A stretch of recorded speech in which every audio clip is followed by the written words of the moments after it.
내가 구원받았는지 어떻게 알 수 있는가? 생각하나 구원의 복음, 생명력을 잃어버리다. 구원받는다는 것은 무슨 의미인가? 현실을 한번 보자. 굶주림과 가난은 좀처럼 끝이 보이지 않고 영향력 있는 유명인사들이 여성을 상대로 성적 범죄를 저질렀다는 소식이 들려온다. 지구온난화는 갈수록 심해지고 여기저기에서 가정들이 깨지고 있다. 종교 때문에 사람들이 오히려 분열하고 정치는 이보다 더 초라할 수가 없다. 이런 세상이다 보니 이 세상에 구원이 필요하다는 데는 의견의 여지가 없다. 세상에만 구원이 필요한 것이 아니다. 이 땅에 사는 우리 인간에게도 구원이 절실하다. 누구보다 먼저 내가 구원을 받아야 한다. 아마 당신도 마찬가지일 것이다. 한 가지는 분명하다. 구원받는 것이 가능하다면 어떻게든 그것이 무엇인지 알아야 한다. 구원받는다는 것은 무엇인가? 모든 것이 위기에 빠진 세상이다. 우리는 이 위태로운 세상에서 소중한 것들을 구해내고 싶다. 파괴되는 숲과 사라져가는 고래 등 인류에게 주어진 소중한 자연을 구하고 싶다. 의사들은 사람의 생명을 구하려 한다. 우리는 쓸데없이 새는 돈과 원치 않게 낭비되는 시간을 구하려 애쓴다. 그래서 적금을 들고 달력에 서머타임 기간을 꼼꼼하게 표시해둔다. 정치인들은 무너지고 있는 경제와 문화를 구해내겠다고 공약을 내건다. 심지어 온갖 크고 작은 전쟁에서 우리를 구하겠다면서 지지를 호소한다. 스포츠 경기에서도 우리는 구원을 추구한다. 야구에서 구원 투수는 패색이 짙던 경기를 구해내고 축구 경기의 골키퍼는 상대팀의 슛을 막아 팀을 구해낸다. 라이언 일병 구하기 같은 영화들은 사람의 생명을 구하는 일이 무엇과도 비교할 수 없는 일이라는 사실을 상기시킨다. 이 영화에서처럼 다른 사람의 목숨을 구하기 위해 자신의 목숨을 내놓은 사람의 이야기는 다른 어떤 이야기보다도 큰 감동을 선사한다. 과연 구원을 받는다는 건 무엇을 의미하는가? 우리 모두는 구원을 갈망한다. 하지만 오늘날 이 단어는 교의의 긴박성을 거의 잃어버렸다. 특히 기독교에 익숙한 사회에서는 더더욱 그렇다. 가장 큰 원인은 구원의 의미를 익히 알고 있다고 생각하기 때문이다. 안타깝게도 오늘날 구원은 축소되고 형식화되고 우리 일상과 동떨어져 있다. 요즘 패러다임 전환이라는 단어는 너무 남발하는 경향이 있지만 여기서 꼭 필요한 단어가 아닌가 싶다. 구원은 오해받는 채로 썩게 놔두기에는 너무 중요한 단어다. 달라스 윌라드의 말이 맞다. 우리는 기독교의 구원 개념을 철저히 달생각해야 한다. 언제부터인가 우리는 복음의 힘과 약속을 잃어버렸다. 복음을 축소시켰고 덩달아 우리가 생각하는 하나님의 크기도 작아져 버렸다. 예수님이 제시하신 구원은 지금 우리가 생각하는 구원, 즉 단순히 커트라인을 통과하는 수준보다 훨씬 더 크고 넓고 중요하다. 그 구원은 세상의 소망이다. 그 구원은 인간의 삶의 회복이다. 그 구원은 인생의 의미와 가치에 대한 약속이다. 그 구원은 과거를 책임감 없이 직시하고 미래를 두려움 없이 직면하면서 평안하게 살 수 있는 확실한 근거가 되어준다. 그래서 우리는 기독교의 구원 개념을 철저히 달생각해야 한다. 이 작은 책자는 구원이라는 단어를 바라보는 두 가지 시각을 비교한다. 첫 번째 시각은 어떻게 하면 사후에 천국에 갈 수 있는지 초점을 맞추면 크리스천이 되기 위해 특정 교리를 고백하거나 특정 기도를 드리는 것을 강조한다. 두 번째 시각은 지금 여기 이 땅에서 하나님의 통치와 권능 아래 영생을 경험하는 것에 주목한다. 이 시각에서 본 구원의 핵심은 장소의 이동이 아니라 삶의 변화다. 이 구원의 핵심은 하나님이 우리에게 해주는 일이 아니라 하나님이 우리 안에서 하시는 일이다. 이 구원의 핵심은 하나님 나라의 삶이 한 번에 한순간씩 우리의 작은 삶 속으로 스며들게 만드는 것이다.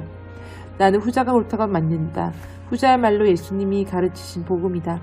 후자야말로 실제로 역사를 변화시킨 복음이다. 자, 구원받는다는 건 무엇인가? 이 책의 끝에서 이 책의 제목이기도 한 내가 구원받았는지 어떻게 알 수 있는가? 라는 질문에 나름대로 최대한 짧고 명쾌하게 대답하겠다. 하지만 우선 다음 생각으로 시작해 보자.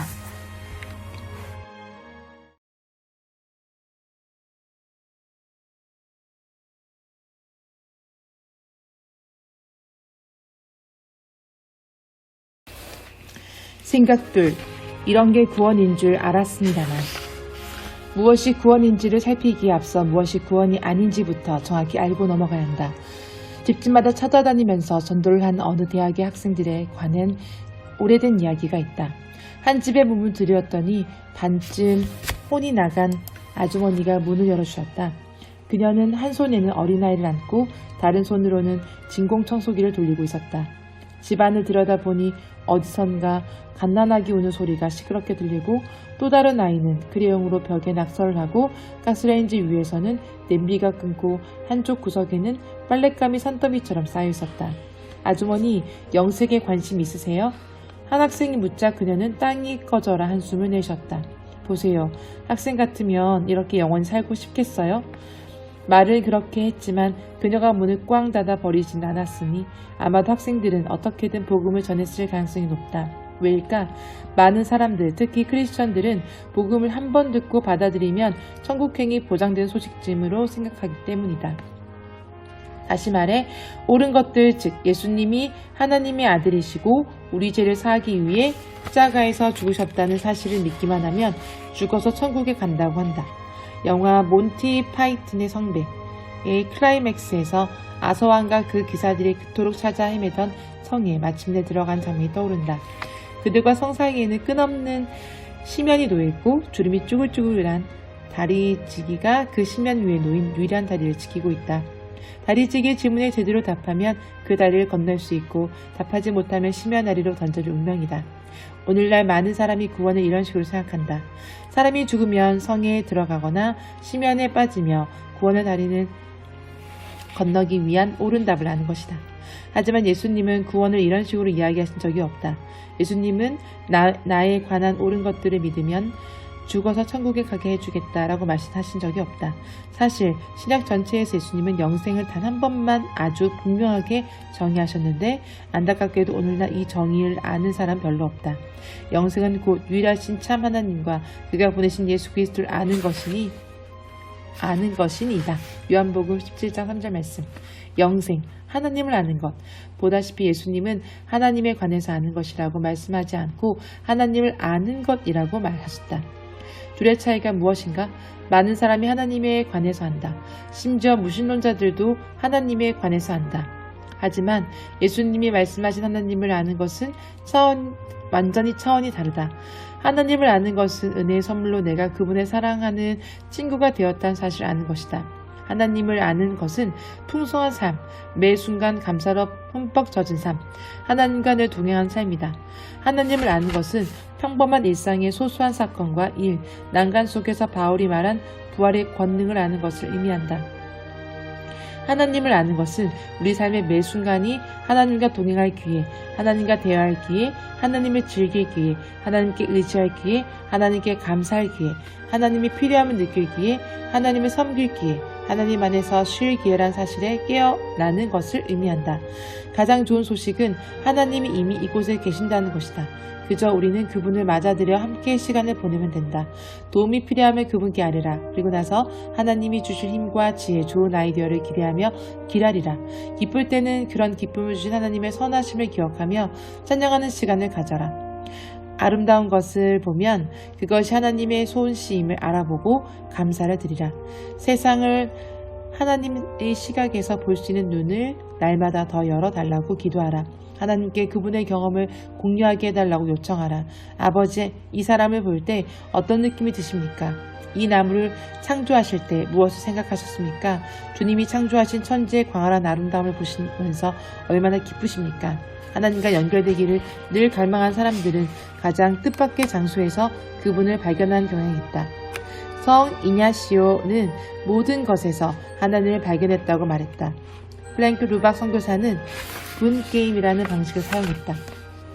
그 게임의 목표는 최소한 60초마다 한 번씩 하나님을 떠올리는 것이다. 그런가 하면 17세기 카르멜의 수사 로렌스 형제는 다음과 같은 방식을 사용했다. 일하는 내내 하나님이 바로 옆에 계신 것처럼 끊임없이 그분께 말을 걸면서 내일을 그분께 드리고 그분의 도우심에 감사를 드렸다. 일을 마치고 나서는 철저히 반성했다. 그래서 잘한 점을 발견하면 하나님께 감사했다. 실수를 찾으면 낙심하는 대신 용서를 구하고 나서 여전히 하나님 안에 거하면서 일을 계속했다. 바로 이것이 영생이다. 영생은 죽은 뒤에야 보험금을 받는 보험 증서가 아니요 훗날 천국의 한자리를 보장해주는 마법의 면책특권도 아니다. 영생의 열쇠는 옳은 답을 알거나 교회에서 옳은 교리를 교백하는 것이 아니다. 영생은 성부와 성자와 성령 사이에서 이루어지는 더없이 풍성하고도 기쁨 넘치는 교제다. 영생의 열쇠는 하나님을 아는 것이다. 평범한 일상의 한복판에서 그분의 특별한 임재에 깨어나는 것이다. 하나님과의 친밀한 관계를 가로막는 장애물들을 없애고 세상과 온 인류를 그분의 눈으로 보며 그분의 사랑과 보호 안에 거하는 것이다.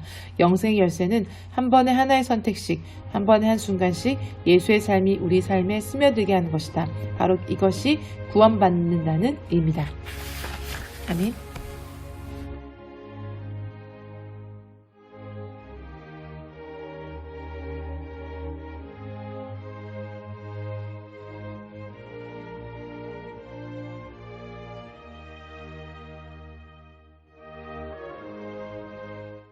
내가 구원받았는지 어떻게 알 수 있는가? 생각 셋. 영적 기도문만 잘 따라 읽으면 끝이라고 들었는데. 구원에 관한 또 다른 흔한 오해 가운데 하나는 영적 기도문을 따라 읽기만 하면 구원받는다는 생각이다. 그러나 성경 어디에서도 그런 기도를 찾을 수 없다. 또 다른 문제점은 그 마법의 기도를 드린 뒤에도 기대했던 극적인 내적 변화를 전혀 느끼지 못한 사람이 많다는 것이다. 혹시 자신이 기도를 잘못 드린 것이 아닌가 싶어 다음 날 밤에도, 다음 주에도, 다음 해에도 그 기도를 반복해보지만 아무런 변화의 조짐도 없다. 결국 난 천국에 들어갈 수 없는 사람인가 봐 하며 깊은 좌절감에 빠진다. 그들이 기도를 잘못 드린 것이 아니다. 문제는 그들이 구원을 너무도 편협하게 정의 내렸다는 것이다. 그들은 매 순간 예수님께 생명을 받는 것이 아니라 자신의 천국 지원서가 통과되는 것으로 구원을 정의한다. 이런 관점의 가장 큰 문제점은 천국에 들어가기 위한 최소한의 조건을 믿는 것으로 구원의 의미가 변질된다는 것이다. 예수님이 이렇게 가르치시는 것이 상상이 가는가? 내 가르침을 믿는 것은 선택사항이다. 내가 너의 삶을 너보다 더 잘 운영할 수 있다고 믿고 너의 삶을 내게 맡기는 것은 어디까지나 너의 선택에 달렸다. 내 죽음이 너의 죗값을 치렀다는 사실만 믿으면 내가 말한 대로 하지 않아도 너의 천국행에는 아무런 문제가 발생하지 않는다. 혹은 예수님이 상산수훈에 구원에 관한 단서를 덧붙이신다고 상상해보라. 내 말을 듣고 실천하는 모든 사람은 반석 위에 집을 짓는 지혜로운 사람과 같다. 하지만 나 이런 말을 듣고 실천하지 않는 모든 사람은 모래 위에 집을 짓는 어리석은 사람과도 같다. 하지만 혹시 너희가 오해할지 몰라 말하면 내 죽음이 너의 죗값을 치렀다는 사실만 믿으면 꼭 내가 하라는 대로 하지 않아도 천국에 가는 데는 지장이 없다. 예수님이 이런 생각을 하신다니 이는 있을 수 없는 일이다. 구원하는 믿음은 내가 은혜를 힘입어 지금 이 땅에서부터 은혜를 통해 그리스도와 상호작용하는 삶에 참여하도록 해주는 믿음이다. 이렇게 시작한 삶은 죽음조차도 중단시킬 수 없다. 또 다른 일을 생각해보자. 이번에는 좀 더 세상적인 예다. 내가 항공사 마일리지 프로그램에서 우수 이용 회원이 되어 우수 회원을 유지하기 위해 충족시켜야 할 최소한의 조건은 무엇입니까? 라고 묻는다고 해보자. 이것은 아주 합당한 질문이다. 내가 원하는 혜택과 내가 어떤 사람이 되느냐는 전혀 상관이 없기 때문이다. 누구나 더 좋은 자리와 더 좋은 기내식, 린넨 냅킨, 레드카펫을 원한다. 우수 회원은 객관적이고 법적으로 주어진 자격이다. 항공사는 내가 최소 조건을 충족시키는지 확인하기 위해 계속해서 나의 자사 항공사 사용량을 추적한다. 하지만 내가 결혼식장에서 아내에게 이렇게 말한다고 생각해보라. 궁금한 게 있어요. 내가 당신과 결혼생활을 유지하기 위해 지켜야 할 최소한도는 뭔가요?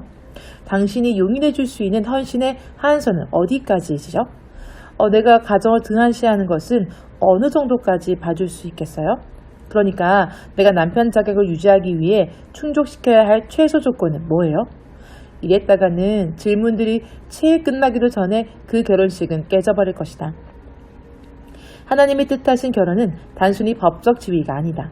결혼은 개인적이고 영적이며 관계적인 현실이다. 관계 자체가 결혼으로 얻는 혜택이다. 모두가 결혼하기를 원하는 것이 아니다. 결혼은 정절, 다른 모든 성적 파트너를 포기하는 것, 서로에게 모든 것을 공개하는 것, 섬김, 헌신, 하다못해 리모컨 포기까지 요구한다. 결혼 상태를 유지하기 위한 최소 조건이 있을까? 물론 있다. 그 한계를 지키지 못해 매일같이 전 세계에서 수많은 가정이 파탄난다. 하지만 그런 최소 조건은 처음부터 다 알 수 있는 것이 아니며 그것들을 지킬지는 마음에 달려있다. 상대방을 진정으로 원하면 최소 조건은 저절로 지켜진다. 반면 상대방을 전혀 원하지 않으면 최소 조건 따위를 지킬 리가 없다. 성경에서 기술한 구원은 한국 말리지에 따른 지위보다는 결혼에 더 가깝다.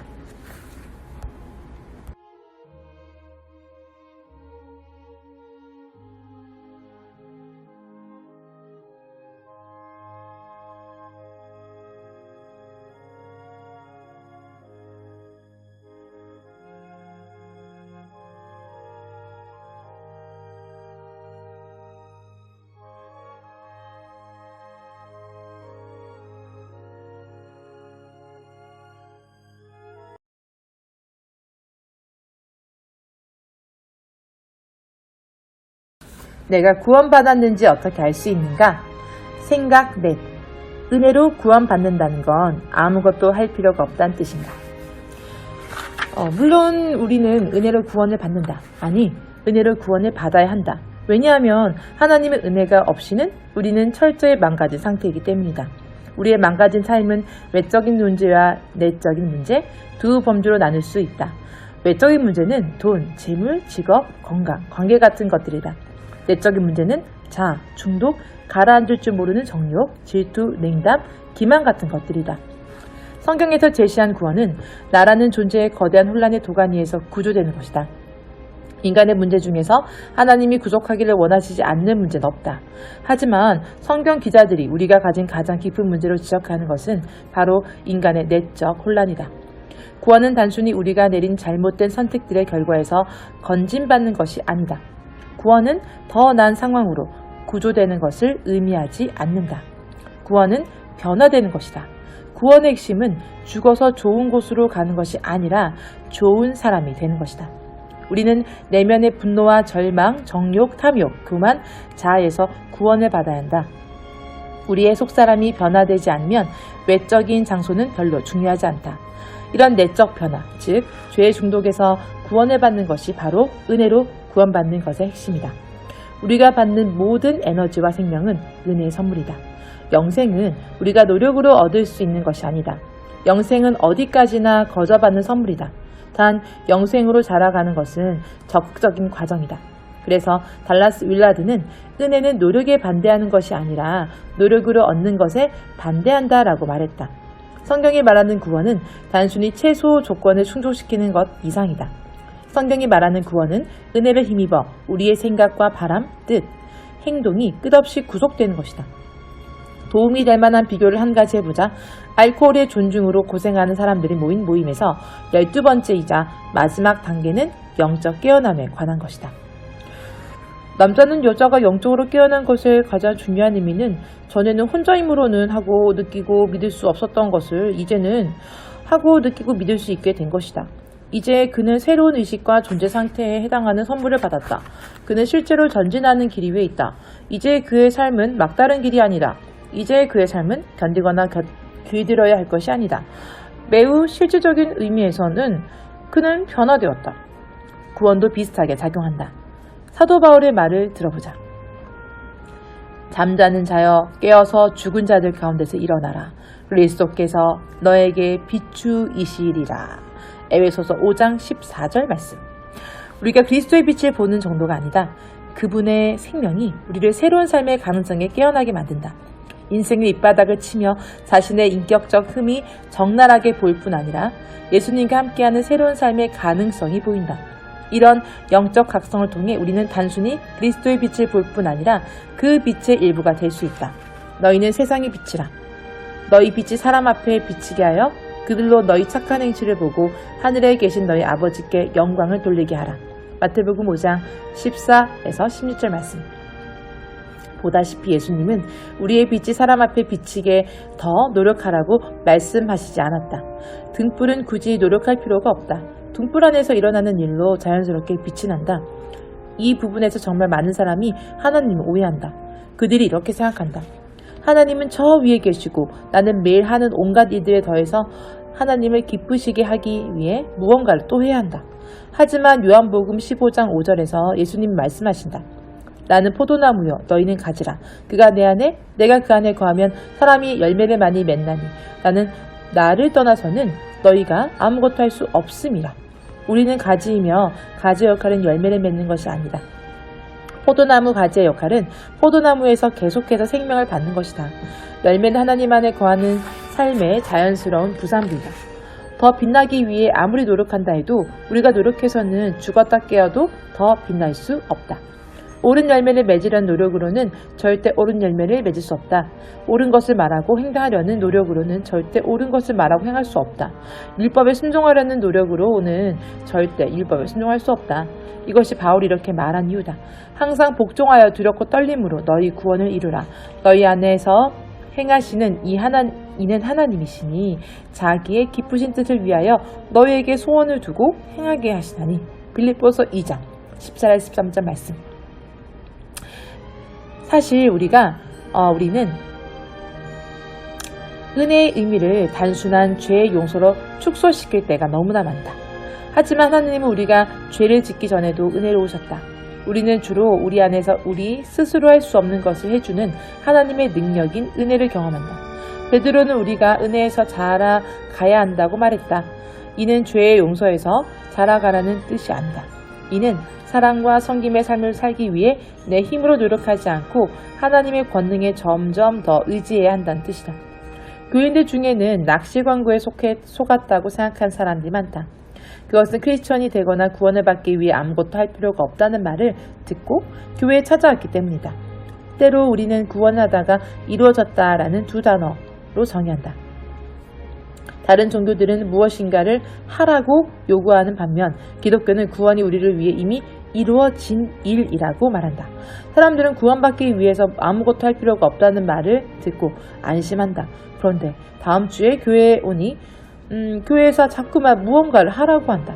가난한 사람들에게 베풀고 아픈 사람들과 소외된 사람들, 노인을 돌보기 위해 시간과 돈과 재물을 아낌없이 주저없이 내놓으라고 한다. 용서에 감사하는 표시로 그렇게 해야 한다고 가르친다. 그런데 그런 가르침은 순종이 예수님을 따르는 사람으로서 자연스러운 삶의 방식이 아니라 하나님을 위해서 무언가를 하는 것이라는 치명적인 인식을 심어줄 수 있다. 우리가 하나님의 사랑을 얻기 위해 할 수 있는 것은 아무것도 없다. 하지만 우리의 행함을 변화시키지 않는다면 그것은 구원이 아니다. 우리는 하기 싫은 선한 일을 더 열심히 하도록 부름받지 않았다. 우리의 변화된 내적 삶에서 선한 일이 자연스럽게 흘러나오도록 예수님과 연합하여 살도록 부름받았다. 우리를 예수님을 따르는 제자로 부르셨다.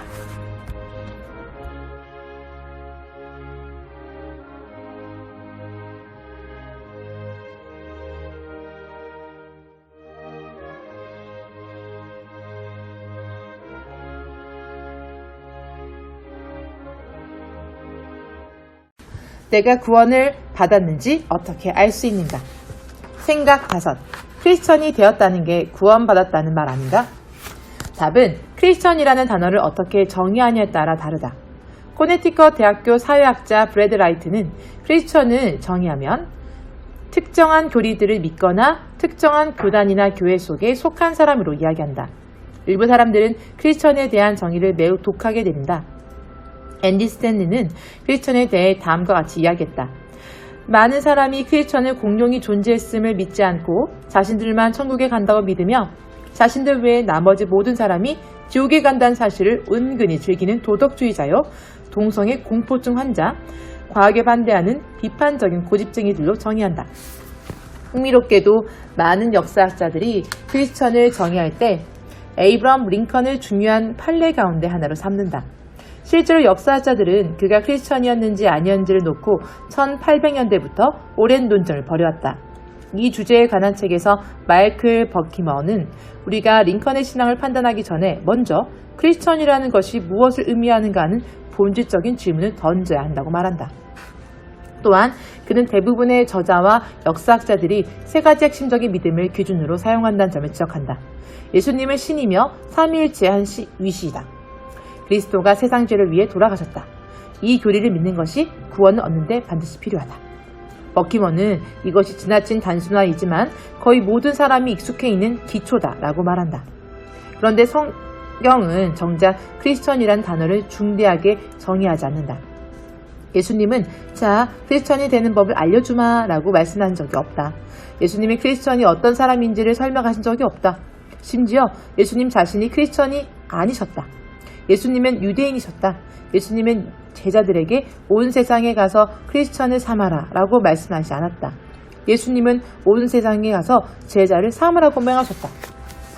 성경은 제자라는 표현을 269번 사용한다. 반면에 크리스천, 그리스도인이라는 표현은 신약 전체에서 고작 3번밖에 등장하지 않았으며 그나마 그것은 예수님의 제자들을 유대교 내 한 종파로 취급하기에는 인종적으로 너무 다양해져 갔기 때문에 나온 표현이었다.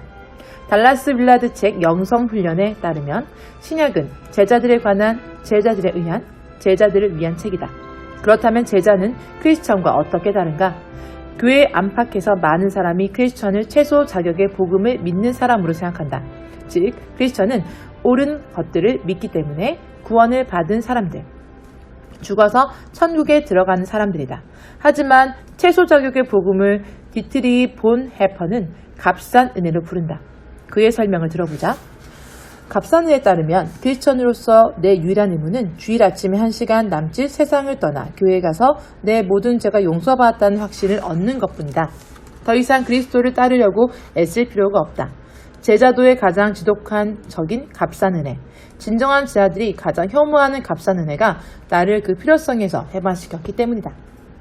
하지만 예수님은 나에 관한 옳은 교리들을 믿으면 내가 죽어서 천국에 가게 해주겠다라고 말씀하신 적이 없다. 예수님의 복음은 그보다 훨씬 더 크고 넓고 값비싸고 매력적이다. 그분의 복음은 인생을 송두리째 변화시키고 한없이 겸허해지게 만든다. 예수님의 복음은 영생, 하나님께 함께하는 삶, 하나님을 위한 삶, 하나님의 보호 아래 있는 삶, 하나님의 능력으로 사는 삶이 지금 가능하다는 것이다. 이 삶을 원하면 예수님의 제자, 학생, 도제, 따르는 자가 되어야 한다. 도제는 기술의 대가와 함께 일하면서 그에게서 대가가 되는 법을 배우기로 결심한 사람이다. 신약에서 제자라는 단어는 원래 기술을 배우는 도제의 의미로 자주 사용한 단어였다. 그것은 특별히 교회에서 영적 엘리트들을 가리킬 때만 쓰는 단어가 아니다. 누구나 도제가 될 수 있다. 도제에게 중요한 것은 도제 자신의 기술이 아니라 스승의 능력이다. 사이먼 사이텍은 한 테드 토크에서 황금원이라는 개념을 설명했다. 어떤 회사나 운동이든 세 개의 동심원을 갖고 있다. 가장 바깥쪽 원은 무엇이다. 즉 무엇을 만들거나 할지가 바깥쪽에 위치한다. 그 안에 작은 원은 어떻게다. 즉 그것을 어떻게 만들거나 할지가 안쪽에 위치한다. 대개는 조직의 모든 구성원이 무엇을 안다. 그리고 대부분의 사람이 어떻게를 안다. 하지만 가장 안쪽의 세 번째 원, 곧 황금원에 있는 것을 아는 사람은 극소수다. 그 원에는 왜가 담겨있다. 교회의 무엇은 제자 혹은 도제를 만들어내는 것이다. 어떻게는 예수님과 함께하면서 그분에게서 그분처럼 사는 법을 배우는 것이다. 영적 훈련, 고난 같은 경험, 성령의 인도하심을 통해 그렇게 할 수 있다. 그렇다면 왜는 무엇일까? 달라스 윌라드는 왜를 이렇게 정의한다. 인간의 삶에서 예수님의 도제 훈련으로 풀 수 없는 문제는 없다. 인간 세상에는 어떤 문제들이 있는가? 탐욕, 두려움, 인종차별, 불의, 이혼, 성폭력, 무시, 오염, 고통, 중독, 거부, 원한, 폭력, 냉담, 슬픔, 전쟁, 죽음. 인간의 문제들은 인간의 수단과 본성으로 절대 해결할 수 없다. 오히려 인간의 본성이 우리가 가진 가장 큰 문제다. 세상에는 기술이 해결할 수 없는 문제가 많다. 세상에는 교육이 해결할 수 없는 문제가 많다. 세상에는 돈이 해결할 수 없는 문제가 많다. 세상에는 종교가 해결할 수 없는 문제가 많다. 하지만 인간 삶에서 예수님의 도제 훈련으로 풀 수 없는 문제는 없다. 우리의 죄 용서는 물론 사후에 하나님과 영원히 함께한 삶의 문제도 해결될 뿐 아니라 지금 여기서부터 우리 존재의 모든 면이 회복되기 시작한다. 이것이 디트리 보네퍼가 이렇게 쓴 이유다.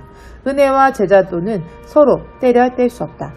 제자도란 어려운 것이 아니라 옮기니, 단순히 은혜에서 비롯하는 삶이고 따라서 은혜가 곧 제자도라는 사실을 아는 자들은 행복하다. 예수님의 복음은 예수님의 도제로서의 삶을 온전히 보여주는 복음이다. 은혜로 믿음을 통해 다가올 세상에서만이 아니라 이 세상에서도 그 삶을 누릴 수 있다. 예수님의 복음은 태초 이래 인간이 받은 가장 위대한 초대다. 우리의 삶에서 예수님의 도제 훈련으로 풀 수 없는 문제는 없기 때문이다.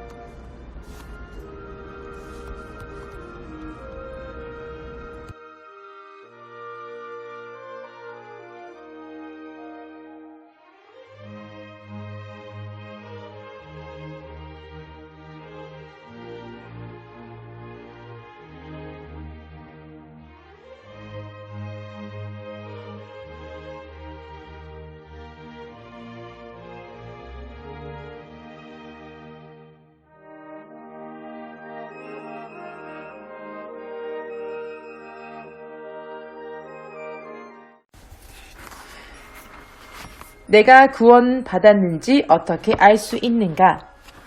생각 6. 어떻게 하면 제자가 되는가? 예수께서 직접 답을 들어보라. 아무든지 나를 따라오려거든 자기를 부인하고 날마다 제 십자가를 지고 나를 따를 것이니라. 나를 따르라. 이는 역사상 가장 위대한 초대요. 인생을 가장 크게 변화시키는 초대다. 예수님은 내게 순종하라고 말씀하지 않았다. 물론 순종이 그분을 따르는 삶의 일부이긴 하지만 예수님은 나에게 관한 옳은 것을 믿으라고 말씀하시지도 않았다. 물론 예수님의 모든 말씀이 옳다고 믿는 것이 그분을 따르는 삶의 일부이긴 하지만 예수님은 나를 섬기라고 말씀하시지도 않았다. 물론 그것이 우리의 가장 큰 목적이긴 하지만 예수님은 그저 우리를 그분과의 동행으로 초대하신다. 정말 단순하지 않은가? 실제로 예수님이 제자들과 얼마나 자주 동행하셨던지 신약에서 예수님과의 동행은 제자 훈련을 지칭하는 주된 표현이 되었다. 예수님을 사랑하는 것은 곧 그분과 동행하는 것을 의미한다. 이는 지금도 마찬가지다. 수세기 동안 예수님과의 동행을 기술하기 위한 주된 방법은 그것을 특정한 단계들로 나누는 것이었다. 우리는 하나님이 우리의 삶에서 역사하시는 방식을 특정한 역학들로 나누어왔다. 첫 번째 단계는 깨어남이라고 부른다. 기본적으로 깨어남은 평범한 일상에서 하나님의 특별한 임재를 의식하게 되는 것이다. 내 자녀들이 어릴 적에 좋아했던 한 그림책을 생각하면 이해하기 쉽다. 원리를 찾아라 라는 책이 있었는데 이 책의 페이지마다 정신이 없이 복잡한 배경 속 어딘가에 원리라는 주인공이 숨어 있었다. 페이지를 넘길수록 그를 찾기가 점점 더 어려워졌다. 어떤 상황에서도 하나님을 알아보는 능력은 원리 찾기처럼 습득되는 기술이다. 때로는 하나님을 놓치기가 어렵고 때로는 쉽다. 하지만 하나님은 언제나 우리 곁에 계신다. 이 하나님을 알아보고 제가 지금 여기서 무엇을 하기를 원하십니까? 라고 묻는 것이 바로 그분에 대해 깨어나는 것이다. 두 번째 단계는 정화라고 부른다. 이 단계는 하나님에게서 멀어지게 만드는 나의 모든 행동을 깨닫고 고백하며 그것을 없애달라고 기도하고 그것에서 해방되기 위한 활동에 참여하는 것이다. 성공에 집착하는가?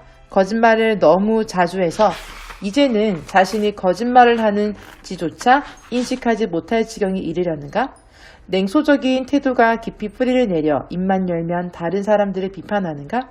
부부 사이에 깨가 쏟아지거나 자녀를 좋은 학교에 보내거나 좋은 직장에 다니는 사람만 보면 질투와 분노가 솟아나는가? 정화는 자유를 얻기 위한 것이다. 예수님께 죄를 고백하고 그 죄에서 벗어나게 해달라고 요청하면 한때 우리의 주인이었던 욕구들이 종이라는 본래 자리로 돌아간다. 그렇게 되면 늘 제가 아닌 하나님을 생각할 자유가 찾아온다. 세 번째 단계는 깨달음이다. 깨달음은 다르게 보고 다르게 생각하게 되는 과정을 의미한다. 예수님의 심상 지도를 얻어 그분의 눈으로 세상을 보는 것을 의미한다.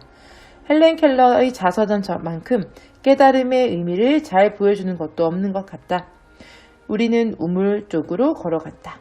누군가가 물을 길었고 선생님이 물이 흘러나오는 관 아래에 내 손을 놓았다. 차가운 물이 한쪽 손에 쏟아지자 선생님은 다른 손에 물이라고 썼다. 처음에는 천천히 쓰더니 그 다음에는 빨리 썼다. 나는 손가락 사이 움직임에 온 신경을 집중한 채 가만히 서 있었다. 잊고 있던 무언가에 관한 어렴풋한 의식이 갑자기 살아났다. 무언가가 다시 생각날 때에 쾌감이 느껴졌다. 그리고 언어의 신비가 깨달아졌다. 그때 나는 물이 내 손 위를 흐르고 차갑고 놀라운 무언가를 의미한다는 것을 알았다. 그 살아있는 단어가 내 영혼을 깨우고 내 영혼의 빛과 희망, 기쁨을 주었으며 내 영혼을 해방시켰다. 나는 배움의 열정으로 가득 차서 그 우물을 떠났다. 모든 것에 이름이 있었고 모든 이름이 새로운 생각을 탄생시켰다. 집으로 돌아오는 내내 내가 만지는 모든 물체가 생명으로 전율하는 것만 같았다. 그것은 내가 모든 것을 이상하고도 새로운 눈으로 보게 되었기 때문이다. 헬렌 켈러는 내내 혼자였지만 이제는 혼자가 아니었다. 그녀는 지금껏 자기 마음에 갇혀 있었지만 이제 해방되었다. 그녀는 자신이 쓸모없는 존재라 여겨왔지만 이제 수많은 사람에게 용기를 줄 위대한 목적을 얻었다. 그녀의 세상에 마침내 꽃이 피었다. 그 살아있는 단어가 내 영혼을 깨우고 내 영혼의 빛과 희망, 기쁨을 주었으며 내 영혼을 해방시켰다. 이것이 깨달음이다. 마지막 단계는 연합이라고 부른다. 이 단계에서 우리는 내 안에 거하라. 나도 너희 안에 거하리라. 는 예수님의 말씀이 의미하는 삶을 살기 시작한다. 그분의 임재가 단순한 개념이 아닌 현실이 된다. 이는 그분이 언제 어디서나 그분의 생각을 내게 전해주실 수 있다는 뜻이다. 이는 그분이 늘 내 뜻 안에 계셔서 내가 하루 종일 그분의 뜻에 항복할 수 있다는 뜻이다. 그리스도와의 연합은 내가 나의 거짓되고 숨은 옛 자아를 버리고 예수님을 닮아가는 삶을 살게 된다는 뜻이다. 깨어남, 정화, 깨달음, 연합의 네 단계가 직선적인 과정이 아니라는 점을 이해하는 것이 매우 중요하다. 사람이 아기에서 시작해서 아동기와 청소년기를 거쳐 어른이 되는 것과 달리 이 과정은 새로운 단계에 접어진다는 해서 이전 단계가 완전히 끝나는 것이 아니다. 이 단계들은 계절들이나 알코올의 존중자 모임에 12단계에 더 비슷하다. 즉 어떤 단계도 완전히 끝나지 않는다. 배우고 다시 배우는 과정이 계속해서 반복된다. 토머스 머튼은 기도에 관해 이렇게 말했다. 우리는 기도의 초심자가 되기를 원하지 않는다. 하지만 우리는 평생 초심자일 수밖에 없다는 사실을 분명히 알자. 비단 기도뿐만 아니라 영적 삶 전체에 그렇다. 영적 삶의 목표는 단계들을 통과하는 것이 아니라 중요한 것은 예수님을 향해 가는 위대한 여행이 계속되도록 매 순간 작은 발걸음을 내디는 것이다. 매일 자기 십자가를 지고 나를 따르라. 바로 이것이 제자도의 처음이자 끝이다.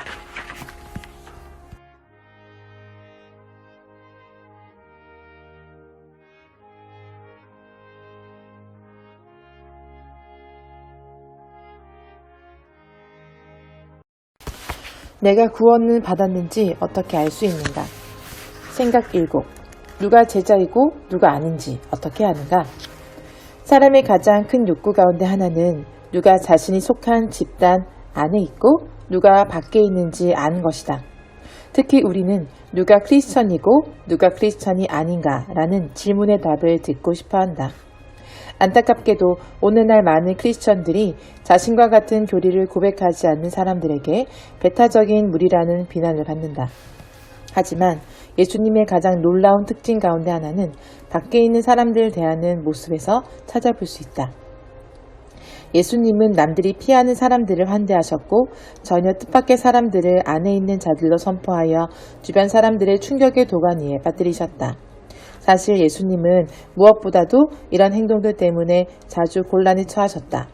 즉 그분은 스스로 안에 있다고 확신한 사람들, 즉 종교 지도자들과 바리새인들에게 밖에 있으니 조심하라고 경고하시고 모두가 밖에 있다면 손가락질하는 사람들, 그러니까 당시 사마리아인과 나병 환자, 세리, 장녀, 이혼녀들을 마치 안에 있는 사람들처럼 대하셨다. 예수님의 목표는 사람들이 들어오지 못하도록 막는 것이 아니라 오히려 사람들을 끌어오는 것이다. 예수님은 경계가 아닌 중심에 초점을 맞추셨다. 나는 스승 폴 하버트가 이와 관련해서 도움이 될 만한 글을 쓴 적이 있다. 그 글에서 그는 어떤 대상을 규명하는 방식을 크게 두 가지로 나눌 수 있다고 말했다. 한 가지 방식은 유계집합이다. 유계집합에서는 경계를 명확히 정해서 모든 것을 그 경계에 따라 판단한다. 예를 들어 세 면과 세 꼭지점을 가진 기하학적 모양이라는 최소 조건을 만족시켜야 삼각형이라고 판단한다. 그렇다면 원은 삼각형이 될 수 없고 삼각형은 원이 될 수 없다.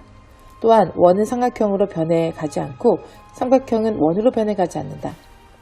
각 대상은 집합의 기준을 만족시키거나 만족시키지 못하거나 둘 중 하나만 할 수 있다. 그래서 유괴집합의 구성은 정적이다.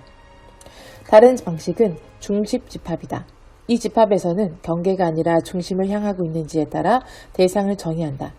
이 집합은 역동적이고 유동적이다. 예를 들어 머리가 벗어진 사람들을 정의하려고 하면 이 집합의 절대 중심은 머리카락 한 올을 없는 완전한 대머리인 반면 머리카락이 수북한 엘버트 아인슈타인은 중심에서 완전히 먼 사람이다. 그런데 대부분의 아기는 태어날 때 머리카락이 별로 없으므로 이 집합에 속한 것 같지만 계속해서 머리카락이 점점 자랄 테니 이 집합에서 점점 벗어난다. 반면에 20살 청년은 머리숱이 많을 수 있지만 나이를 먹을수록 머리카락이 빠질 테니 중심에 점점 가까워진다. 하지만 둘 다 아직 이 집합에 속해 있다. 이 집합에 들어가기 위해 필요한 최소한의 머리카락의 횟수는 몇 개일까? 말 그대로 우리의 머리카락을 모두 세신 하나님만이 확실히 아실 것이다.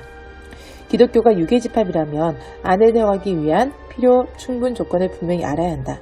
그리고 밖에 있는 사람들이 경계를 넘어 안으로 들어오게 만드는 것을 우리의 목표로 삼아야 한다. 그렇게 해서 그들이 일단 안으로 들어오면 더 성장할 것인지는 선택사항이다. 이제 우리는 아직 경계를 넘나지 못한 다른 사람들에게로 관심을 돌릴 수 있다. 기독교가 유괴집합이라면 예수님이 가장 관심을 가지는 이슈들보다는 안에 있는 사람과 밖에 있는 사람을 구분짓는 이슈들에 초점 맞추게 된다. 이 집합의 구성은 정적이다. 다른 모든 사람들은 이 집합에 속하든지 속하지 않든지 둘 중 하나이면 중간 없다. 그리고 그 판단은 교회나 다른 크리스천들을 같은 외부 권위자들이 정한 최소 조건에 따라 이루어진다. 하지만 신약은 유괴집합보다는 중심집합에 가까운 제자들의 공동체를 보여준다. 중심은 물론 예수님이시다. 예수님은 하나님 나라의 삶을 정의하고 실제로 보여주셨으며 그 나라의 삶을 모든 사람에게 활짝 여셨다. 이 삶은 온 존재를 다해 하나님을 사랑하고 이웃을 내 몸처럼 사랑하는 삶이다. 기독교를 중심 집합으로 보면 늘 하나님과 그분의 뜻, 그분의 사랑 쪽을 바라보고 그쪽으로 점점 나아가게 된다. 그쪽으로 끊임없이 나아가기를 원하게 된다. 아울러 다른 사람들도 그쪽으로 나아가도록 권유하고 돕는다. 중요한 것은 우리 삶의 방향과 자세다. 누가 우리 집합 안에 있고 누가 우리 집합 밖에 있는지에 관해서는 우리가 신경 쓸 필요가 없다. 하나님이 다 아시며 그 사실만으로 충분하다. 하나님이 우리가 가장 사랑하는 사람들을 포함해서 각 사람에게 옳은 일을 행하실 줄 믿고 맡기면 된다. 이것이 예수님을 중심으로 삼는 접근법이 유익한 이유다. 이 접근법을 취하면 예수님을 따르는 것이 정적인 종교적 정체성이 아니라 역동적인 소명이란 사실을 늘 기억할 수 있다. 그럴 때 우리는 늘 활력과 도전 정신으로 넘칠 수 있다. C.S. 루이스는 이렇게 말했다. 세상은 100% 크리스천들과 100% 넌 크리스천들로 이루어져 있지 않다. 천천히 크리스천의 길을 그만두고 있지만 여전히 자신을 그 이름으로 부르는 사람들이 있다. 아주 많다. 그들 중에는 성직자들도 있다. 반면 아직 스스로를 크리스천이라고 부르지 않지만 천천히 크리스천이 되어간 사람들도 있다. 고양이와 개를 비교한 일은 어느 정도 유용하다. 왜냐하면 누가 고양이고 누가 개인지 분명히 알 수 있기 때문이다. 또한 동물은 천천히든 갑자기든 개에게서 고양이로 변하지 않기 때문이다. 하지만 인간은 늘 아름다운 무언가 혹은 악한 무언가로 변해가는 중이다. 물론 하나님이 원하시는 방향은 더없이 분명하다. 하나님은 예수님을 따르라고 말씀하신다. 그리고 누구든지 예수님을 따르면 받아주시고 의롭게 하시며 성령으로 인을 쳐주신다고 약속하신다. 크리스천을 천국 입장을 위한 최소 조건을 충족시킨 사람이라고 정의하면 언제나 기준을 어느 정도로 할지에 관한 논쟁이 벌어지게 마련이다. 어떤 이들은 천국 문턱을 너무 높여 완벽히 순종하는 소수의 제자들만 천국에 들어간다고 말한다. 이런 사람은 보는 시각에 따라 철저한 헌신의 옹호자로 불리거나 배타주의자, 율법주의자로 불린다. 또 다른 이들은 천국 문턱을 낮게 잡는다. 그들은 보는 시각에 따라 은혜의 옹호자로 불리거나 죄나 교리에 대해 느슨한 자들로 불린다. 하지만 예수님은 모두를 사랑하고 받아주길 원하실 뿐 죽어서 천국에 가기 위해 믿거나 행해야 하는 최소한의 조건을 말씀하신 적이 없다. 예수님이 정하신 제자의 기준은 임의로 정하신 것이 아니며 제자가 되기를 진정으로 바라는 사람은 기준이 높든 낮든 거기에 이르기 위해 기꺼이 고생을 감수한다. 하나님 나라에서 제자로 살기를 진정으로 원하는 사람들은 기꺼이 예수님을 따른다. 그들의 삶은 철저히 예수님을 중심으로 이루어진다. 이것이 누가 하나님 나라 안에 있고 누가 밖에 있는가 하는 문제에서 예수님과 성경은 늘 경계가 아닌 중심에 초점을 맞추는 이유다. 호주에는 가축을 목장 안에 붙잡아 두는 전통적인 방식이 두 가지가 있다. 하나는 울타리를 두르는 것이고 다른 하나는 우물을 파는 것이다. 교회가 철저히 예수님을 중심으로 삼는다면 점점 더 분열되고 정치화되어 가는 세상이 볼 때 우리 교회들이 얼마나 시원한 우물과도 같겠는가. 사람들이 들어오지 못하게 막는 울타리는 없고 예수님의 생수만 가득한 교회. 그런 교회라면 사람들이 끊임없이 몰려들 것이다.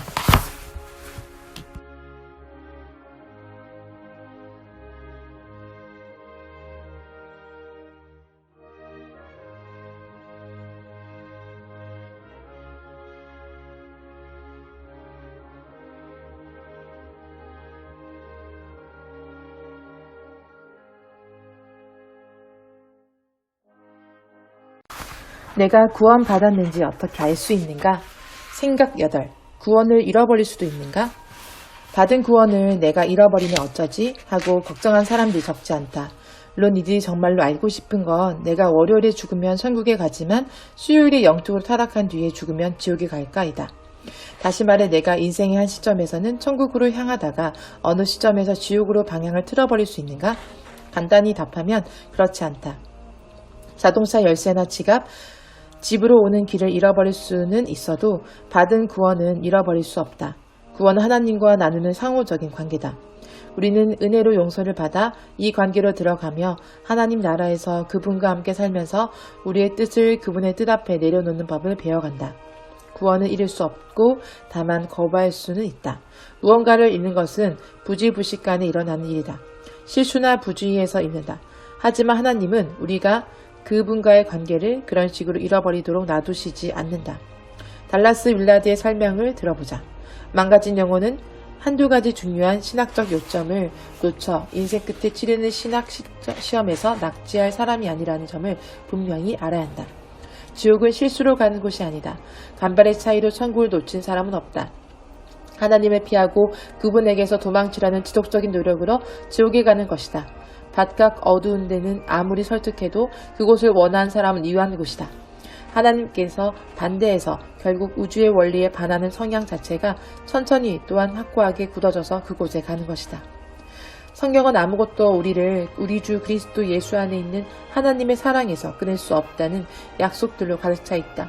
예수님은 누구든 그분께 영생을 받으면 그들을 내 손에서 빼앗을 자가 없느니라 라고 약속하셨다. 하지만 성경은 인간이 하나님을 거부하는 것도 가능하다고 경고한다. 우리가 진리를 아는 지식을 받은 후 짐짓 죄를 범한 즉 다시 속죄하는 죄사가 없고 오직 무서운 마음으로 심판을 기다리는 것과 대적하는 자를 태울 맹렬한 불만 있으리라. 우리는 영적 염려로 부름받지 않았으며 그렇다고 해서 영적 안주로 부름받지도 않았다. 구원의 확신은 어떤 공식이나 한 번에 동의하면 우리가 아무리 원해도 파기할 수 없는 계약에 근거하지 않는다. 구원의 확신은 하나님 나라의 삶에 지속적이고도 점점 더 깊이 참여함으로써 더욱 굳건해진다. 내가 구원받았는지 어떻게 알 수 있는가라고 물을 때 우리는 대개 다음과 같은 점검표를 받는다. 예수님을 주로 고백했는가? 머리로만 그분을 믿는 것이 아니라 기꺼이 목숨을 바칠 만큼 믿는가? 진심으로 회개했는가? 이런 것을 다 했다면 구원을 받았다고 확신해도 좋다. 그런데 문제는 이런 점검표 자체가 애매하다는 것이다. 기꺼이는 어느 정도까지를 말하는가? 믿음이 어느 정도로 확실해야 하는가? 70%, 90%, 누구도 완벽한 믿음을 자신할 수 없다.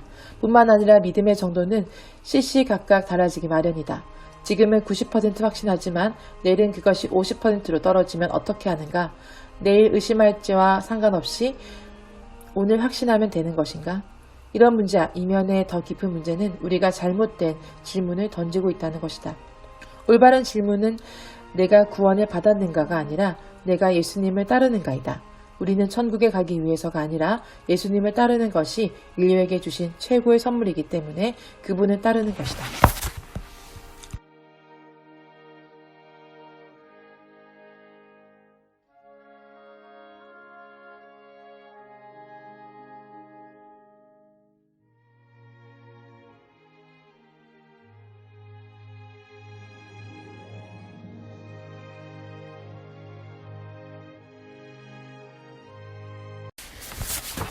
내가 구원받았는지 어떻게 알 수 있는가? 생각 아웃. 하나님은 우리를 그토록 사랑하신다면서 왜 모든 사람을 그냥 천국에 들이시지 않는가? 좋은 질문이다. 자, 이제 내가 당신에게 묻겠다. 당신은 천국을 어떻게 정의하는가? 대부분의 사람은 내세를 믿는다. 그리고 대부분의 경우 그들이 믿는 내세는 좋은 곳과 나쁜 곳으로 나뉜다. 좋은 사람이고 옳은 믿음을 가지면 좋은 곳에 간다. 나쁜 사람이고 잘못된 믿음을 가지면 나쁜 곳에 간다. 이처럼 단순하다. 기독교에서 좋은 곳은 천국이며 대부분은 아니더라도 많은 크리스천들이 천국은 영원한 쾌락의 나라로 상상한다. 이를테면 항상 행복하고 놀란 초능력을 마음껏 발휘할 수 있으며 뭐든 맘대로 하고 먹고 마셔도 아무런 책임감이나 죄책감이나 두려움, 그에 상응하는 대가를 치르지도 않는 곳이다. 쉽게 말해 대부분의 사람들에게 천국은 누구나 가고 싶어하는 곳, 가서 영원히 살고 싶어하는 곳이다. 그래서 모두가 들어가길 절실히 원하지만 많은 사람이 문전박대를 당하는 배타적인 천국을 꿈꾼다는 말로 기독교를 비판한 사람이 너무도 많다. 하지만 예수님의 가르침대로라면 오히려 천국을 진정으로 원하는 사람은 별로 없다. 왜일까? 예수님이 말씀하신 천국은 단순히 그리고 놀랍게도 하나님과 함께한 삶이기 때문이다. 천국에선 하나님을 피하는 것이 불가능하다. 천국은 끝없이 넓어서 오즈의 마법사를 찾듯 하나님을 수소문하고 다녀야 하는 곳이 아니다. 천국은 하나님을 담을 수 없다. 오히려 하나님이 천국을 담고 계신다. 그런데 그런 천국이라면 딱히 가고 싶지 않을 수도 있다. 우리는 하나님이 보시지 않았으면 하는 것을 할 자유를 원할 때가 많기 때문이다. 우리는 하나님께 간섭받지 않는 삶을 원할 때가 많다. 그런데 진짜 천국에서는 우리의 모든 생각과 말, 행동이 하나님께 늘 공개되어 있다. 게다가 영원히 말이다. 생각해보라. 성적인 죄를 지은 적이 있는가? 장단컨대 당신의 어머니가 보는 중에는 그 죄를 짓지 않았을 것이다. 하물며 천국에는 하나님이 계시지 않는 곳이 없다. 천국에 가면 재빨리 숨어 죄를 지을 작은 밀실 따위는 없다. 숨어서 험담하거나 욕심을 부리거나 비판하거나 자랑하거나 탐닉하거나 냉소적으로 굴려고 해도 어디 숨을 곳이 없다. 달라스 윌라드는 이런 표현을 썼다. 나는 신중히 고민한 끝에 천국을 견딜 수 있다고 자신한 모든 사람을 하나님이 기꺼이 받아주실 것이라고 확신한다. 문제는 천국을 견디는 것이 우리의 생각보다 훨씬 힘들 수 있다는 점이다. 특히 영원한 쾌락의 나라를 꿈꾸는 사람들에게는 더더욱 그렇다. 이것이 C.S. 루이스가 지옥의 문은 안에서 닫혀 있다고 말한 이유다. 지옥은 하나님이 없는 곳이며 생각보다 많은 사람이 이곳을 원한다. 다시 말해 천국은 죄를 원한 사람들이 불행해지는 곳이다. 금연식당이 비흡연자들에게는 더없이 좋은 곳이지만 흡연자들에게는 끔찍한 곳인 것처럼 말이다. 한 피조물에게는 기쁨을 주는 것이 다른 피조물에게는 고문이 된다. 그래서 C.S. 루이스는 모기의 천국과 인간의 지옥은 하나일 수 있다라는 말을 했다. 혹시 이것이 우리가 천국에 대해서는 천국으로 가는 계단이라는 표현을 쓰는 반면 지옥에 대해서는 지옥행 고속도로라고 말하는 이유가 아닐까? 찬송가 만세만성 열리니에 있는 은혜로 본 가사를 보자. 주님의 옆구리에서 흐른 물과 피가 내게 휴엄되어서 나를 진노에서 건지시고 죄에서 정결하게 하소서. 하나님의 진노에서 구원받는 휴엄을 원하지 않을 사람은 없을 것이다. 하나님은 우리가 하나님의 진노를 받지 않도록 예수님을 십자가로 보내 우리 대신 궁극적인 영적 죽음을 맞게 하셨다. 이 얼마나 좋은 일인가? 이제 우리에게 남은 문제는 정결하게 되는 것이다. 우리의 가장 큰 문제점은 천국에 들어가는 것이라기보다는 천국에 어울린 사람이 되는 것이다. 생각해보라. 지금 하나님의 지속적인 임재 가운데 사는 것이 싫은데 하나님의 지속적인 임재 가운데 영원히 사는 것이 뭐가 좋겠는가? 악한 행동이나 생각을 하고 싶어 할 수도 없는 것이 뭐가 좋겠는가? 이것이 예부터 크리스천들이 고난보다 나쁜 것이 있다고 주장해온 이유다. 그것이 바로 악이다. 악은 나쁜 짓을 꾀하는 것이다. 악이 고난보다 나쁜 것은 고난은 우리에게 일어나는 일이지만 악은 우리 안에서 일어나는 일이기 때문이다. 악은 우리 안에 자리한 왜곡된 사고, 타락한 욕구, 시기심, 교만이다. 이것이 구원에 관한 사고의 전환이 필요한 이유다.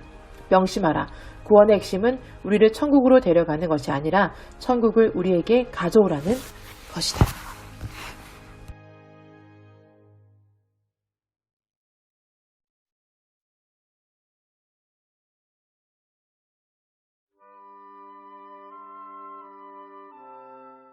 내가 구원받았는지 어떻게 알 수 있는가? 생각 열. 예수를 한 번도 들어본 적이 없는 사람이나 아기들은 어떻게 되는가? 예수님에 대해서 들을 기회가 없는 사람들의 영원한 운명은 어떻게 되는지 궁금한 사람들이 많다. 예컨대 아기들이나 예수님의 이야기를 알지 못하는 곳에서 태어난 사는 사람들은 어떻게 되는가? 이 질문에 직접적으로 대답할 수 없는 이유는 이면의 질문이 따로 있기 때문이다. 이면의 질문은 이것이다. 죽어서 천국에 가기 위해 믿어야 하는 옳은 교리의 최소량은 무엇인가? 성육신을 어느 정도까지 확신해야 하는가? 천국 입장을 허가받으려면 어떤 대속 이론을 받아들여야 하는가? 이 질문에 대한 답을 알 수가 없다. 성경 기자들의 목표는 그리스도의 이야기를 모르는 사람들의 운명을 추정하는 것이 아니라 성경을 만난 사람들이 그분을 따르게 만드는 것이기 때문이다. 다만 바울은 창세전부터 하나님의 보이지 않는 특성들이 사람들에게 분명히 보여졌다고 말했다. 또한 바울은 하나님의 정체성과 본성에 관해 전혀 몰랐던 아테네 사람들에게 알지 못하던 시대에는 하나님이 관가하셨거니와 이제는 어디든지 사람에게 다 명하사 회개하라 하셨으니 라고 말했다. 좋은 소식은 천국은 견뎌낼 수 있는 사람은 누구든지 하나님이 천국에 들이실 것이 분명하다는 사실이다. 다만 앞서 말했듯이 천국을 견뎌낸 일이 우리가 생각하는 것보다 훨씬 더 힘들 수 있다. 예수님은 제자들에게 가서 모든 민족을 제자로 삼으라고 매우 긴급하게 지시하셨다. 예수님이 그렇게 긴급하게 지시한 것은 사람들이 나쁜 곳에 갈까봐 걱정해서라기보다는 사람들이 악한 사람들이 될까봐 걱정해서였다. 성경에서 최악의 운명은 고통이 아니라 악이라는 사실을 잊지 말라. 고통은 우리에게 일어나는 일인 반면 악은 우리 안에서 일어나는 일이다. 악은 우리가 악의 노예가 될 때까지 우리의 정신과 생각, 욕구를 왜곡시킨다. 은혜롭고 용서 가득한 나사렛 목수의 제자가 되는 것이야말로 그런 운명에서 탈출할 수 있는 확실한 길이다. 그분을 따르는 모든 사람은 다른 사람들도 그렇게 그분을 따르도록 필사적으로 돕게 마련이다. 그것은 하나님이 인색하고 야박한 분이라 그들을 내칠까봐 걱정되어서가 아니라 자아의 나라가 더 좋다고 스스로 속이는 인간의 자기만이 능력이 끝이 없기 때문이다.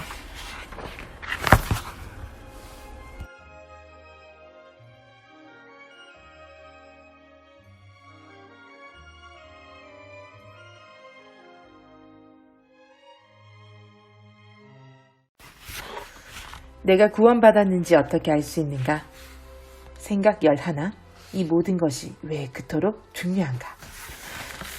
그것은 구원이 단순히 내 구원의 문제만이 아니기 때문이다.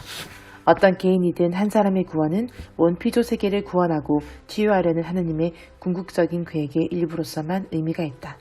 다시 말해 내가 내 삶에 대해 죽고 다른 사람들을 섬기기 위한 하나님의 도구가 되려고 할 때만 내 구원에 의미가 있다. 구원하는 믿음은 그 믿음을 가진 사람에게만 복된 소식이 아니다. 그것은 가난한 자들에게도 복된 소식이다. 고아와 가부들에게도 복된 소식이다. 인신매매를 당한 사람들에게도 복된 소식이다. 괴롭힘을 당하는 사람들에게도 복된 소식이다. 굶주린 사람들에게도 복된 소식이다. 난민들에게도 복된 소식이다. 구원하는 믿음은 사람들이 이렇게 말하게 만든다. 여기 내 시간이 있어요. 내가 섬기겠습니다. 여기 내 돈이 있어요. 내 돈을 가져가십시오. 여기 내 삶이 있어요. 내 삶을 다 바쳐 당신을 돌보겠습니다. 그것은 어려운 사람들은 물론이고 모든 사람들을 돌보시는 사랑의 아버지를 두었다는 사실이 입으로 고백하는 신조에 그치지 않고 현실에 대한 심상 지도로 발전했기 때문이다. 이제 그들은 그 사실을 눈에 보이지 않는 중력의 존재를 믿듯이 실제로 믿는다. 그 믿음은 단순히 그들 자신을 구원해 주기만 하는 것이 아니라 세상 구원을 위한 하나님의 도구가 된다. 여느 신자들처럼 나는 추억의 스타트렉 시리즈에서 나오는 스코티, 내게 이동 광선을 쏴줘 와 같은 기도와 함께 자랐다. 나는 하나님께 우리를 이 망가진 땅에서 천국으로 순간 이동을 시켜달라고 기도해야 한다고 생각했다. 하지만 예수님은 제게 이동 광선을 쏴주소서라는 기도를 가르치신 적이 없다. 예수님은 나라가 임하시오며 뜻이 하늘에서 이루어진 것 같이 땅에서도 이루어지이다 라고 기도하라고 말씀하셨다. 즉 이곳에서 벗어나 저곳으로 올라가게 해주소서가 아니라 저곳이 이곳으로 내려오게 해주소서라고 기도하라. 예수님은 천국이 여기로, 즉 내 사무실, 내가 사는 동네, 내가 속한 소그룹, 내 가족, 내 국가로 내려오게 해달라고 기도하라고 가르치셨다. 내 삶, 내 몸, 내 작은 나라에 먼저 천국이 임해야 한다. 의, 평강, 기쁨, 걱정으로부터 자유, 평온, 참된 정체성의 선물이 내게 임해야 한다. 미래 어느 시점이 아닌 바로 지금 여기에서 저 위를 이 아래로 내리는 것이 하나님의 계획이다. 그리고 예수님 자신이 성육신을 통해 말 그대로 저 위를 이 아래로 가져오셨다. 요한계시록 7장 10절은 구원하심이 보좌에 앉으신 우리 하나님과 어린 양에게 있도다 라고 말한다. 그리고 언젠가 그분이 구원을 완성하실 것이다. 성경은 우리가 몸이 없는 영혼으로 구원 위에 있는 진 주문과 황금 벽돌로 만들어진 영적 실버타운에서 영원히 빈둥거릴 수 있다고 약속하지 않는다. 성경은 부활이 일어나고 하나님의 모든 피조물이 영광스럽게 변한다고 약속한다. 그리고 우리는 이 일을 기다린다. 하지만 수동적으로 기다려서는 안 된다. 우리는 하나님의 계획에 동참하도록 부름을 받았기 때문이다. 우리가 저 위 삶의 한 조각을 이 아래로 가져올 때마다 하느님 나라가 이 망간 세상 나라 속으로 들어온다. 우리가 누군가와 갈등을 빚어 그에게 상처를 주고 그에 관한 험담을 하고 그를 피하고 싶지만 오히려 그를 찾아가 화해와 용서를 구할 때마다 하나님 나라가 이 세상 속으로 들어온다. 굶주리거나 집이 없거나 가난한 누군가에게 우리가 가진 돈을 내밀 때 하나님 나라가 이 세상 속으로 들어온다. 중독자가 하나님과 동행하기를 간절히 원해서 더 이상 숨지 않고 자신의 잘못을 인정하고 사랑의 공동체에 도움을 구할 때 하나님 나라가 이 세상 속으로 들어온다. 일 중독인 부모가 이를 우상으로 삼던 삶에 우선순위를 정돈하여 하나님이 맡겨주신 자녀를 사랑하고 돌보는 시간을 낼 때 하나님 나라가 이 세상 속으로 들어온다. 우리 힘으로 이런 일을 해내지 않아도 된다는 것. 이런 일을 자연스럽고 즐겁게 할 수 있는 사람으로 점점 변해갈 능력이 우리에게 주어진다는 것. 이것이 바로 복음이다. 이것이 예수님이 삭개오의 집에 오신 뒤 삭개오가 재산의 절반을 가난한 사람들에게 주고 그동안 사취한 모든 것을 네 배로 갚아주겠다고 약속했을 때 예수님이 오늘 구원이 이 집에 이르렀느니라 라고 말씀하신 이유다. 이는 단순히 삭개오가 죽어서 하나님과 함께 있게 될 것이란 뜻만 아니다. 예수님이 이 집에 오신 것이 곧 저 위가 이 아래로 내려온 것이다. 그렇다. 이제 예수님을 통해 부패한 세리가 하나님 나라를 가져오는 자가 되고 가난한 사람들이 도움을 받고 사치를 당한 사람들이 보상을 받고 하나님의 뜻이 하늘에서처럼 이 땅에서도 이루어지기 시작했다. 이것이 복음이 하는 일이다. 복음은 저 위를 이 아래로 가져온다. 당신과 나로부터 시작해서 이것이 구원이 진정으로 무엇을 의미하는지를 이해하는 것이 그토록 중요한 이유이며 이 주제가 우리의 삶에 그토록 중요한 이유다. 하지만 여기서 끝이 아니다. 구원을 커트라인 통과로 잘못 이해하면 하나님을 사랑하라는 대계명을 지키기 어렵다. 커트라인이 하나님을 사랑이 없고 배타적인 분으로 보이게 만들기 때문이다. 하나님을 그렇게 보면 왜 하나님은 더 많은 사람을 천국에 들이시지 않는 것인가? 라는 의문을 품을 수밖에 없다. 구원은 커트라인 통과라고 이해하면 대명령을 어길 수밖에 없다. 하나님은 제자를 삼으라는 대명령을 주셨다. 하지만 구원을 천국에 들어가는 것만으로 축소시키면 예수님의 제자가 되는 일은 불편해진다. 그리고 불필요해진다. 구원을 그런 식으로 선포하면 수많은 사람이 굳이 변화될 필요성을 느끼지 못한 채 살아가는 비극이 발생한다. 구원을 잘못 해석하면 커트라인을 통과한 우리와 통과하지 못한 저들이라는 그릇된 차별의식이 생길 수밖에 없다. 그렇게 되면 밖에 있는 사람들이 안으로 들어오지 못한다. 아울러 안에 있는 사람들은 변하지 못한다. 하나 더, 구원을 잘못 이해하면 인류 역사상 단연 가장 중요한 사건의 요지를 완전히 놓치고 만다.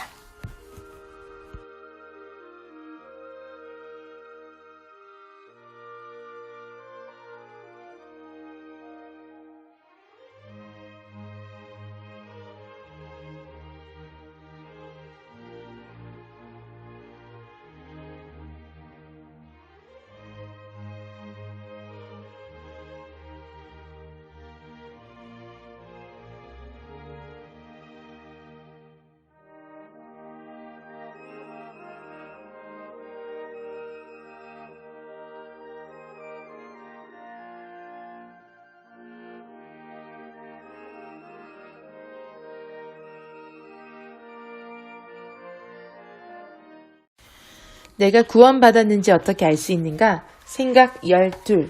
구원이 예수님처럼 하나님과 매일 교제하며 사는 것이라면 예수님은 왜 굳이 십자가에서 죽으셔야 했는가? 지금까지 우리는 천국, 영생, 구원하는 은혜, 제자의 의미 등을 이야기했다. 하지만 십자가 이야기를 살펴보지 않고서 구원을 진정으로 이해하는 것은 불가능하다. 성경을 읽어본 사람이라면 구약시대가 동물들에게 몹시 험난한 시대였다는 점을 눈치챘을지도 모르겠다. 동물들은 매일같이 도륙을 당했다.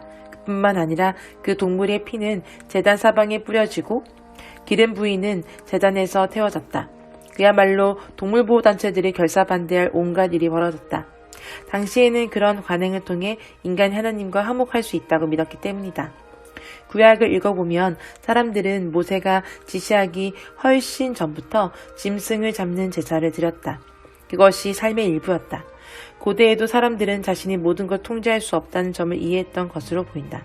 나아가 그들은 생명이 죽음에서 비롯한다는 점. 예를 들어 내가 먹고 살기 위해 동물을 죽이고 식물을 수확한다는 걸 이해하고 신성시했다. 그래서 그들은 식사를 단순히 세속적인 활동이 아닌 신에 대한 희생제사로 다루었다. 고대 세상에서 희생제사는 무언가를 잃는 것이 아니었다. 그것은 무언가를 옮기는 행위였다. 무언가를 인간적이고 평범한 영역에서 신적 영역으로 이동시키는 행위였다. 구약에서 희생제사를 여러 번 언급하는 것이 바로 이런 이유 때문이다. 예를 들어 다음과 같은 구절이 있다.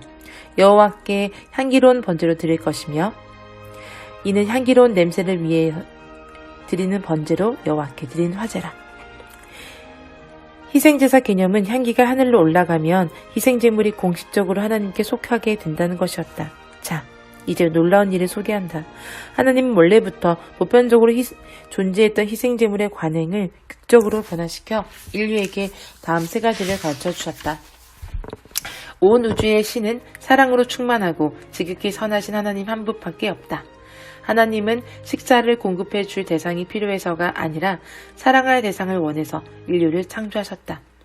세상에는 본질적으로 지독히 잘못된 무언가가 있는데 그것은 바로 우리다. 우리는 용서를 받아야 한다. 우리는 치유를 받아야 한다. 우리는 회복되고 사랑받고 수치에서 해방되고 성장하고 인도하심의 능력을 받고 새로워져야 한다. 그런데 혼자서는 그렇게 될 수 없다. 도움이 필요하다. 그래서 하나님이 예수님을 통해 친히 이 땅에 내려오셨다. 우리가 인간적이고 평범한 영역에서 신적 영역으로 이동할 수 있도록 하나님이 직접 희생제물이 되셨다. 예수님 안에서 전혀 새로운 종류의 힘이 발동되었다. 그것은 강압적인 힘이 아닌 자기 희생적인 사랑의 힘이었다. 다른 편 뺨을 돌려대라. 오리를 더 가라. 7번씩 70번을 용서하라.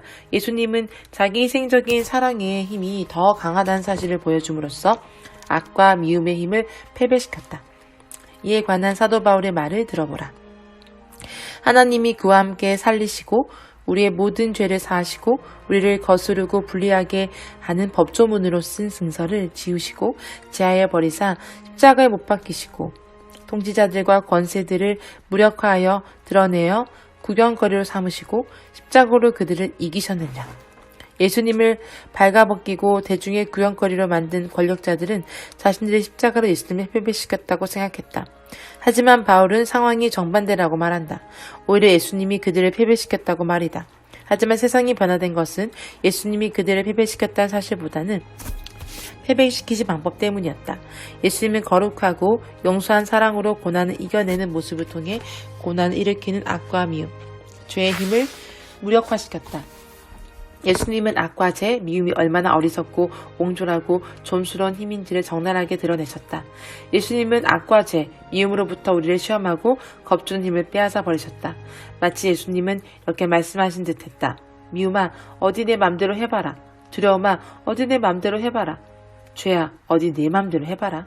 내 놈들이 아무리 날뛰어도 나를 사랑하기를 멈추지 않을 것이다. 나는 돌보기를 멈추지 않을 것이다.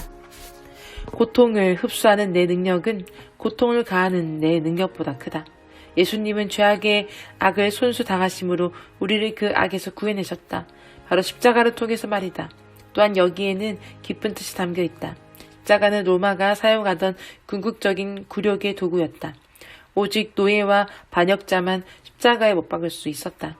십자가는 메시아를 패배시켰다는 로마의 궁극적인 선포였다. 십자가는 자신이 메시아보다 우월하다는 로마의 궁극적인 주장이었다. 그만큼 십자가는 인간이 추락할 수 있는 가장 밑바닥이었다. 그런데 바로 그것이 예수님이 십자가에서 죽으셔야 했던 이유다. 그렇지 않고서는 하나님이 우리를 용서하실 수 없기 때문에 그런 것은 아니다. 하나님은 원하시면 어떠한 방식으로도 우리를 용서하실 수 있다. 예수님은 우리가 추락할 수 있는 가장 밑바닥까지 내려오셨다. 거기서 예수님은 십자가 이빨을 뽑아버리셨다. 예수님은 십자가를 변화시켰다. 예수님은 십자가 위에서 모든 것을 뒤집으셨다. 이제 십자가는 가장 큰 악은 가장 큰 선의 상대가 되지 않는다는 분명한 증거가 되었다. 하지만 우리는 십자가를 오해할 때가 너무나 많다. 사람들은 우리가 죽지 않기 위해 예수님이 죽으셨다고 생각하는 경향이 있다. 우리는 우리가 그분과 함께 십자가에 못 박힐 수 있도록 그분이 십자가에 못 박히셨다는 사실을 이해해야만 한다. 리처드 헤이스는 이렇게 말했다. 복음의 이야기는 단순히 옛날 옛적의 슈퍼영웅이 율법과 죄, 죽음이라는 우주의 악당들을 물리쳐 우리에게 모든 책임의 짐을 벗겨주었다는 이야기가 아니다. 복음의 이야기는 우리가 참여해야 할 새로운 삶의 양식에 관한 이야기다. 이것이 내가 그리스도와 함께 십자가에 못 박혔나니 라는 바울의 말의 의미다. 우주에는 희생의 법칙이라는 것이 항상 작용한다. 예를 들어 어머니는 아기가 태어날 수 있도록 자신의 몸과 안락, 시간을 희생한다. 씨앗은 더 풍성한 열매를 맺으려고 땅에 떨어져 죽는다. 목숨을 희생해서 추구할 대의를 가진 사람은 살아갈 이유를 가진 사람이다. 문제는 우리가 자신을 희생할 것인지 말 것인지가 아니다. 희생은 기정사실이고 문제는 무엇에 자신을 희생할 것인가 하는 것이다.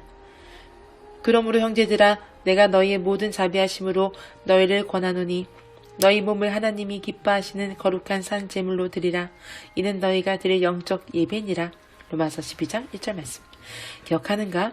희생은 무언가를 잇는 것이 아니다. 그것은 무언가를 옮기는 행위다.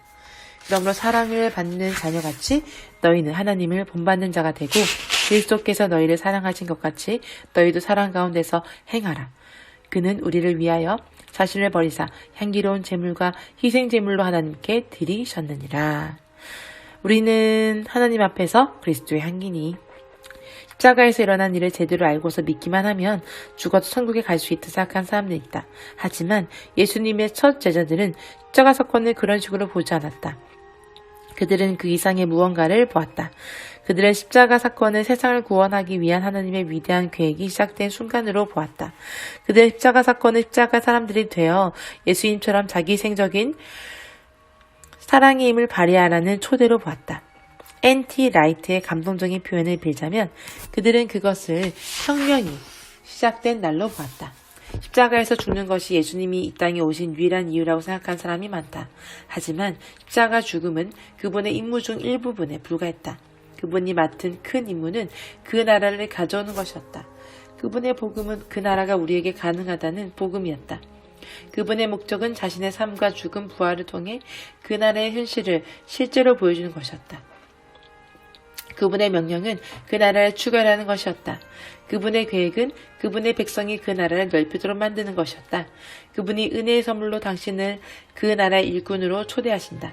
당신의 삶과 몸의 의지 속에서 하나님의 통치를 경험한 뒤에 상처받아 피 흘리는 주변 사람들에게 하나님의 능력과 기쁨, 사랑을 전해주는 통로가 되라고 촉구하신다.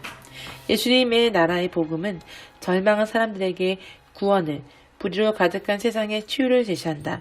그 복음은 세상의 소망이다. 내 책장에는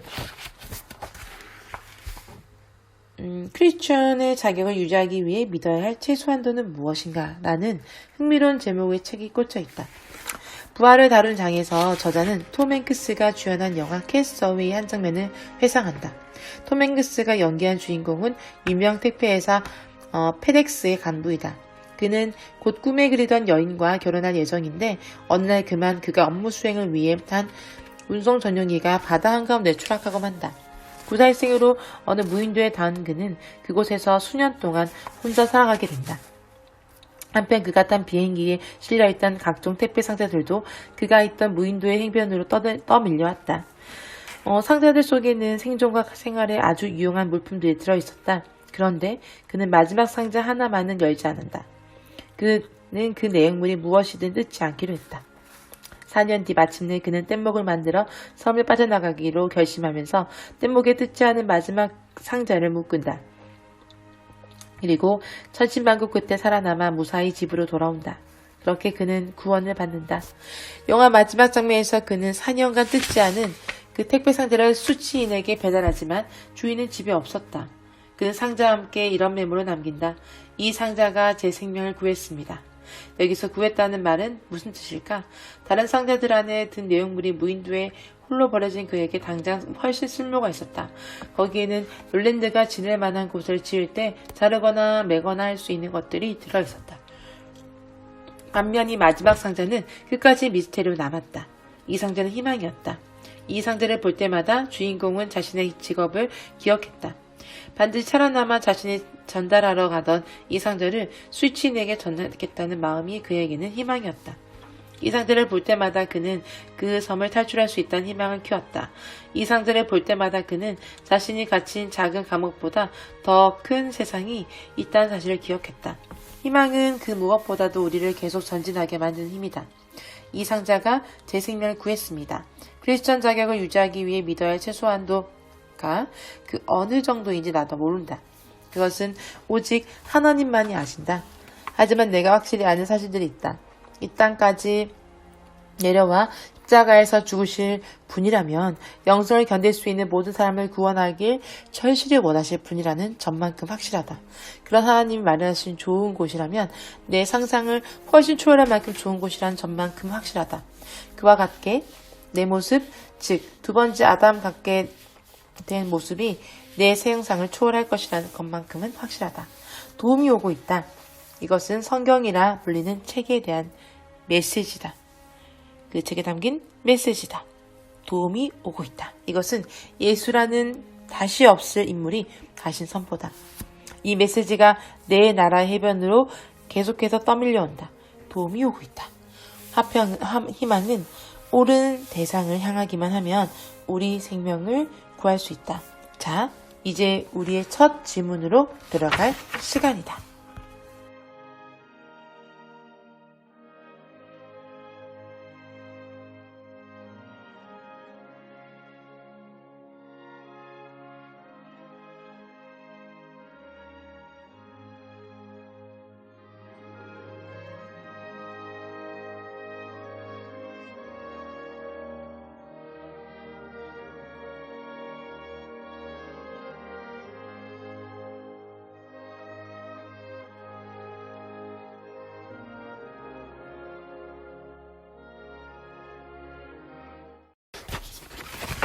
내가 구원받았는지 어떻게 할 수 있는가? 생각 13. 내가 정말로 구원받았는지 어떻게 할 수 있는가? 이렇게 물으면 교인들은 의뢰 우리가 천국에 가기 위해 믿어야 할 그리스도의 역사를 잘 믿어야 한다고 말하며 그것을 확인하기 위한 몇 가지 점검표를 내놓는다. 진심으로 믿는가? 구원에 필요한 기도를 드렸는가? 온전히 항복했는가? 문제는 그저 그 역사를 믿으라고 우리를 부르시지 않았다는 것이다. 그 역사를 이루신 분을 믿으라고 우리를 부르셨다. 구원에 대한 확신은 더 큰 확신의 중요한 일부일 뿐이다. 더 큰 확신은 바로 하나님에 대한 확신이다. 영원만큼이나 오늘 우리와 함께 하시는 그분을 믿어야 한다. 오늘 그분을 믿는 만큼만 영원에 대해서도 그분을 믿을 수 있다. 믿음은 알매의 부산물이다. 하나님과 함께하는 삶에 참여함으로써 그분을 알수록 그분이 지으신 모든 사람을 위해 영원토록 최선을 다하실 분이라는 확신이 점점 더 강해진다. 나를 위해서도 그렇게 해주실 것이다. 내가 정말로 구원받았는지 어떻게 할 수 있는가? 하나님을 알면 알 수 있다.